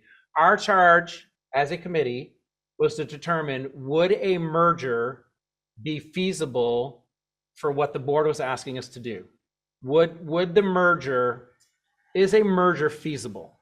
Meaning, would it not disrupt or inhibit the learning that's already happening now? Would it, and improve upon it with a cost savings? This group has decided yes. Your opinion, which you are 100% entitled to and will exercise with your vote, may not be that at all. But to answer your question, your question was, why didn't we look at other ways to save? That was not our charge. Correct. That was not our charge. That's the answer to my question. Great. Okay, My thank belief you. is that you We're should look gonna at that. move on now then. Thank you. So Aaron Heisinger, you've been on, had your hand up for a while on Zoom. Go ahead. Yeah, hi, sorry. Erin Heisinger from Starksboro, and I have a quick question. I know we're running close on time. I apologize if it's been answered already because I was a little late tonight, but I was looking at the final merger study report, and on page 7, it listed some advantages and disadvantages of merging. And one of the advantages, and this is a quote from that, is all citizens have a voice and direct vote on central office services such as transportation, special education, and executive administration. So my question is, if the merger does pass, would there then be another vote later down the road? Or is it just community input? I guess my question is that use of the word vote there, like what the intent is. Language that is used in that has to do with our decision making about a supervisory district over a supervisory union. In a supervisory union, you actually, when you have all of your schools all together and then you have one central office, you have many boards, you get what's the payout, an assessment from the central office that includes all of the items that were listed there. The difference, and so that's not included in any budget that you vote on. But when you have a supervisory district, all of those items are part of the budget that you vote on. So you actually have way more control over what is included in your budget when you're a part of a supervisory district versus a supervisory union. And that is why one of our main reasons for opting for that governance model. Next question from the room here. Anybody have a question? Are we running out of questions? Let's wait till other people have had a chance to ask their first question. Now, let's go to Pam Vanderwerf then. You there, Pam?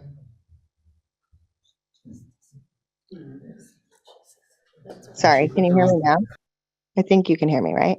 Yeah. So I'm Pam Vanderwerf. I live in Virgins. Thanks everyone so much for the work. I'm just gonna go back a little bit, I guess, a step. I don't understand when we would be voting on how we combine the high school and the middle school. So I'm gonna do this vote in November, and I'm just looking, can somebody like maybe dumb it down a little, how that decision is gonna be made? Like, is that gonna be made by those board members I vote on? Or how is that happening? Thank you. I'm Erica Andrews from Ferrisburg, and I can answer that. And I'm glad you asked that question, because I'm sure you're not the only person who's confused. On November 8th, the vote to approve the merge is just for the governance, and it's not going to affect any of the actual schools. So wherever if you have kids in either district this year, wherever they would go to school next year without a merger, they will still go there next year with a merger. And also on November 8th, you'll get a ballot to vote for a school board for the new merged district if the new merged district passes. And saying this because I'm on that ballot for Ferrisburg. So you get a chance to vote for me to be on the new board. And then for the between November 8th and March, when town meeting day is, we will in effect have 3 school boards, because the new district won't be officially, actually until July 1st. The new district won't be in effect until July 1st. So the current districts would keep going with their school boards, but the new school board needs time to get ready for the new district. So the new school board would begin meeting and kind of lay the groundwork for what's going to happen once the new district is up and running. And then at that point,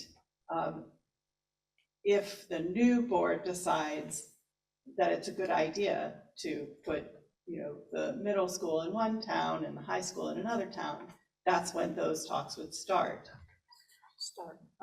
The talks would start, but the actual process would not happen for the first 4 years. And it would also entail community input. In the Articles of Agreement, we did specify that the school board would have to set up formalized community councils, community councils, I think. Something along those lines. Community engagement. And community engagement.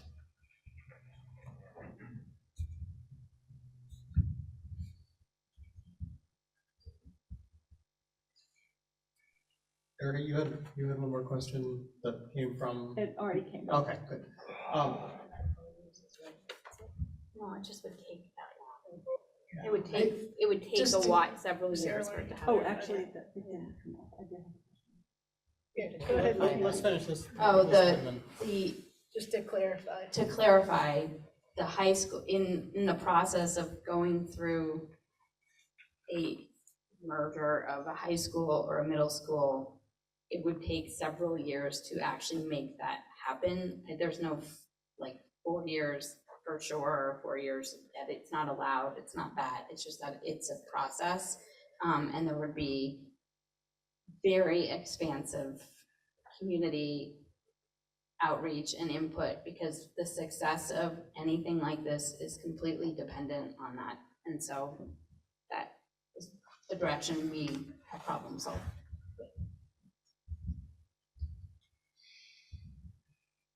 Yeah, I can ask, Just briefly, let me ask first, is anybody in the room that has one more burning question that wants to come up? Because There's a couple people in chat. okay, yeah, Barb, come on up. And we're just gonna take a couple more, and it's 8 o'clock right now, I wanna be mindful of the time. Name is Barbara Matt, I'm from Ferrisburg, and it's a follow-up to what you just said. I understand the clarification was helpful, that it wouldn't, there's no rule about 4 years or how long, it just would take a while to figure out. My question is, who decides finally? Would it be a board decision the way that our consolidated Virgins board just decided to move the current 5th graders over 6th graders to the high school without any vote? Would it be a strictly board decision to make those school combinations? Or would there be a vote? And at that point, is a majority, like with the budgets, do the budgets every year for the entire district get decided by majority rule? And why is it a good idea for places that have voted to support their schools and voted in bonds to combine their votes with people who've traditionally voted not to take on those bonds? 2 questions. Oh, sorry. Mary Kate Kelly in Moncton, I'll answer the first question. It will be a school board vote whether to merge, or a school board decision whether to merge or to locate high school in one town and middle school in another town. The articles provide and require community input from local communities on all school board issues. So the hope, and I believe the success of any decision to have high school in one town, middle school in another town, really is dependent on support from the community. But it would be the school board's decision. For their process. Yeah. They could adjust have a different process. They could set up their own process. They could create a process. Yeah. They may, what the procedure, the school board will set that up as well. They can set up a different process. Just in terms of timing, so there's the first year where the school board is established. The second year, they'll be able, after that first year, they'll be able to get down to one central office staff. So that, just even creating the one central office staff that's going to take another year. And then after that, other decisions about how we best serve our students will be made by the school board. And, as difficult decisions have been made in both districts, community input has had a huge impact. For example, the repurposing of schools in the Mount Abe district, there was that would be a way to deal with saving money and being able to deal with the declining enrollment. There was great public opposition to that. The school board was responsive to that. And I think, generally, the school board are the people you elect. You can also see it down in Addison Central. They've now elected a number of school board members who are supportive of not closing the Ripton school. So, all of I guess the point is, you all vote for your school board members, and your school board members are responsive to what you put out there. And then did you have something else? Well, I was just going to add to that. For instance, this group right here, what we're doing right now is your school boards getting community engagement and community input, creating this group to address these issues. So there's, that would be a huge decision for the communities, right? Combining a high school and a middle school. And I would assume we all assume that there would be the same level of thought and debate and discussion going into something that big for our communities. Then your second question, I think, was why would Addison Northwest community, who has supported their buildings with voting in favor of a bond, want to join with the Mount Abe Union School District, who tried and failed to pass a bond? Does somebody want to, there you go. Yeah, I think this goes back to the question where we have the bonds and then we have the funding. We're gonna fund the schools and take care of the schools. The method that we do it depends on the voters. But I do think that combining a community that does vote for their bonds, except for that big one where we would have gotten a track, with a community that maybe couldn't quite make it happen, could average us into having a full school district that will support things. And as the graph will show, which I'm seriously going to get that on the info session, it's very similar, but you do get some credits for taking out the debt. So I think that's not a reason not to vote for this.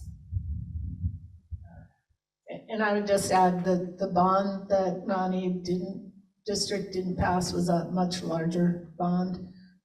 So, you know, like, in addition to the track, I kind of would have liked the artificial turf, but, you know, so yeah. Coaches. Well, I think we'll close out the Q&A and move to. Jack had a question. Is there one more question? Yeah. Okay. I'm Jack Ford from Addison, Vermont, and one of my big concerns is I hear about this board that we keep referring to that's not even existent right now, and we're giving a lot of responsibility to a board we don't even know what they think. And I feel like when we have a 50-50 Mount Abe Virgins adding together, the participation numbers of people on this board, is it 50-50 or is it 60-40? Now, is that going to take my rights and what I believe in if my board is less than Mount Abe's board members, and how they're going to be more apt to push more money to their community versus my community? Why can't it be 50-50? If we're going to merge, we're going to go 50-50 all the way. That's my question.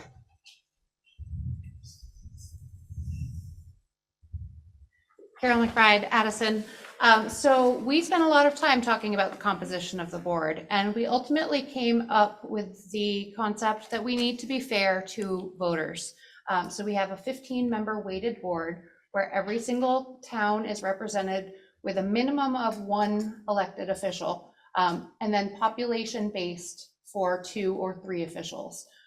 Then we weight the votes based on the number of voters in each town. So in Addison, our one person who votes has a smaller percentage because we have few people in Addison, but Bristol has 3 representatives, and because their population is so large, they are composed of 22% of the overall population, so they get 22% of the overall vote. So it is fair based on population. And we also have talked a lot about how the discussion when the board meets and talks about topics, our one person in Addison has equal amount of talking time as everybody else. So our voices in the small towns actually carry more weight. They just don't carry more weight when it comes to voting.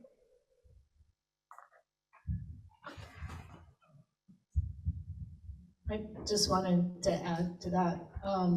So there are constitutional limitations on how you can waive that voting and have that representation. So the Constitution requires that everybody have their one person, one vote kind of a concept. And so we were limited on that. But I also urge you and everybody to think more broadly about, you know, all the students in both districts.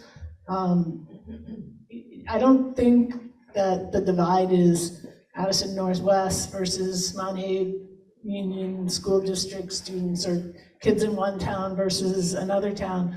On different issues, you know, smaller towns in both districts might have different opinions than some of the big towns. On some issues, you know, there'll be different alignments. But I think anybody who's gonna take the time and serve on a school board, like all of you here, are intensely passionate about education and doing what's best for students. And I think having people like that serve on the board, they're gonna look out for what's best for all students, and not, you know, what's best for my kid or what's best for, you know, students in some places versus students in other places. So, and I think that's true also, you know, regardless of what side you are on this issue and why you decide to vote. I think everybody really cares deeply about education and taking care of our students. And my hope is that, you know, over the years with some of these different issues, there's been some divisiveness. And I really hope that we can all come together and try to do what's best for all our students. I'm going to turn it back to you. All right, I guess that's the end of the Q&A. We have a public comment on the agenda. Seems like mostly people have made their comments and their questions, but I see Chris wants to make an additional comment, so. Chris Cahart, Ferrisburg. Keith is right.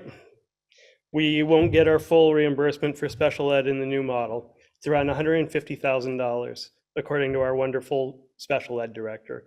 We also will get hit by the weighting study.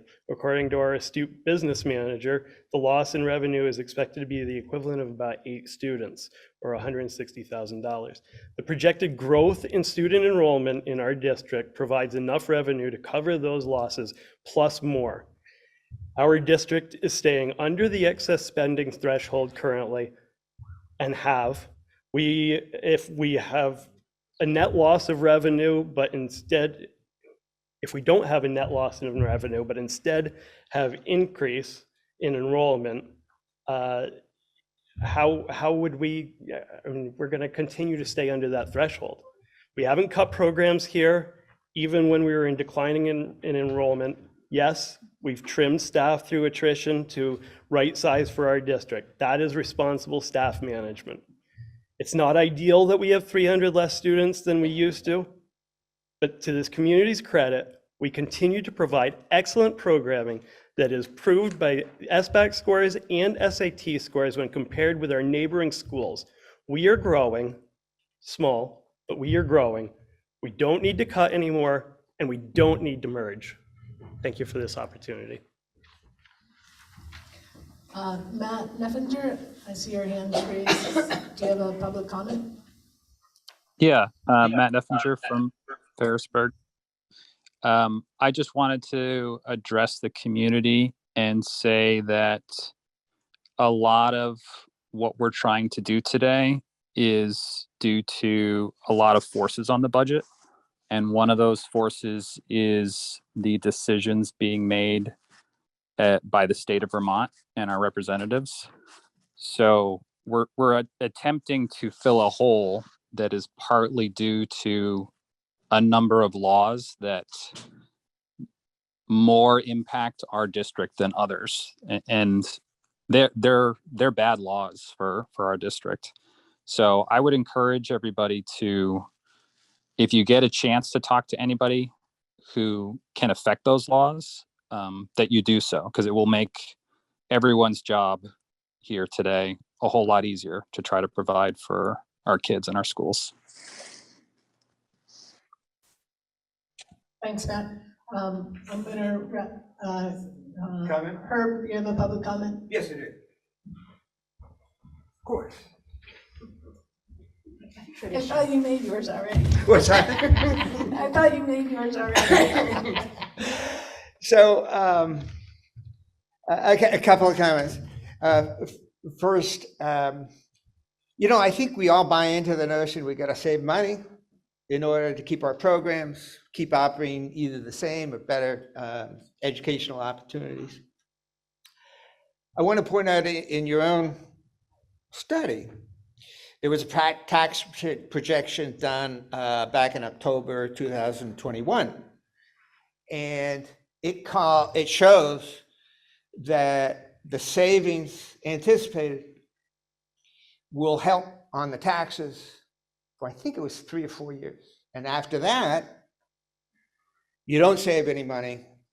And in fact, an unmerged setting, at least at Mount Abe, that's what I remember that line. It would be more in a merged district than in an unmerged district, which is why I'm getting back to the question and what I brought up before. It seems like the more long-term structural lasting savings are going to come from thinking differently about how you do management and administration of our education. And I know that's not your charge, but it does factor into voters when they think about why should we merge for a short-term gain when there are other ways to have longer lasting savings that would help our kids. The other comment that I wanted to make, I don't know in this area how far things are from, I mean, I can imagine Panton, for example, might be a little ways from Bristol. From our perspective over in Starksville, we have some folks who live in the northeast corner, really very far away from Bristol, but even more so from Virgins, and no one's going to call them a wealthy community over there. So when I hear talk about equity and making sure that all students have an equitable opportunity for education, I haven't heard anything about what are you going to do to those poor kids over in Northeast or Penn. I don't know what the geographic, I mean, I know it's got to be farther from some of the candidates to go to Bristol, just like it's farther to go from Northeast Starksboro to Virgins. I have nothing against Virgins, but it's a long way. and I think that's going to be very harmful for kids who are at risk and for parents trying to keep in touch and participate in their kids' education. Thank you. Okay, thanks, sir. I'm going to go ahead and wrap it up now. Everybody should also feel free, if you have further questions, to check in with any members of the committee. The information is on both the ANWSD and the MAUSD websites. All right, I would entertain a motion to adjourn. So moved. So moved, Keith. Second, Gary. Thank you. Thank you.